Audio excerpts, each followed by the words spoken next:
1986 मध्ये घडलेली चेर्नोबिल अणुविद्युत दुर्घटना आधुनिक इतिहासातील सर्वात भीषण औद्योगिक आपत्ती. किरणोत्सर्गाच्या प्रचंड पातळींनी मानवी वस्ती रिकामी केली, पण निसर्गाने हळूहळू या ओसाड भूमीवर पुन्हा आपला हक्क प्रस्थापित केलाय. या निर्जन भूमीत आज 200 पेक्षा अधिक प्रजातींचे वन्यजीव राहतात. याच ठिकाणी राहतात डॉग्स ऑफ चेर्नोबिल, त्या पाळीव कुत्र्यांचे वंशज, ज्यांना विस्थापित रहिवाशांनी मागं सोडलं होतं. 2025 मध्ये या परिसरात एक नवीन आणि रहस्यमय दृश्य सर्वांचंच लक्ष वेधून घेतंय. काही कुत्र्यांच्या अंगावर उमटलेली निळसर झळाळी, जणू त्यांच्या केसांमध्ये कोणते तरी रासायनिक रहस्य दडलंय. डॉग्स ऑफ चेर्नोबिल या स्वयंसेवी संस्थेने चालवलेल्या नसबंदी मोहिमेदरम्यान हे निरीक्षण झाले. संस्थेच्या सहकार्याने काम करणारे वैज्ञानिक सध्या या कुत्र्यांचे केस, त्वचा आणि रक्ताचे नमुने तपासत आहेत.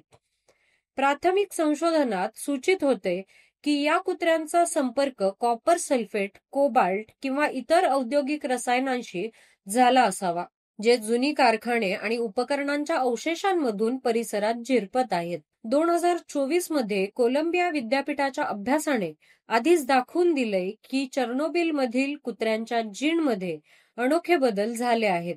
काही जीन असे आढळले की ते रेडिएशन आणि जड धातूंच्या प्रदूषणापासून त्यांच्या पेशींना मर्यादित संरक्षण देऊ शकतात. हीच अनुकूलता कदाचित त्यांच्या अस्तित्वाचा पाया ठरलीय. क्लीन फ्युचर्स फंड आणि त्यांची टीम या कुत्र्यांना अन्न, आश्रय आणि वैद्यकीय मदत पुरवतात. या मानवी हस्तक्षेपामुळे चेर्नोबिलचे कुत्रे केवळ जगत नाहीत, ते या उजाड भूमीत जीवनाचा आत्मा बनलेत. निळ्या फरचे गूढ अजून देखील उलगडलेले नाही, परंतु या रहस्यमय कुत्र्यांकडे पाहताना एक गोष्ट स्पष्ट दिसते. चेर्नोबिल आज फक्त विनाशाचे प्रतीक नाही, तर निसर्गाच्या अदम्य पुनरुत्थानाचे सजीव साक्षीदार आहेत. अशाच नवीन आणि ताज्या घडामोडी पाहण्यासाठी बघत रहा न्यूज डॉट्स.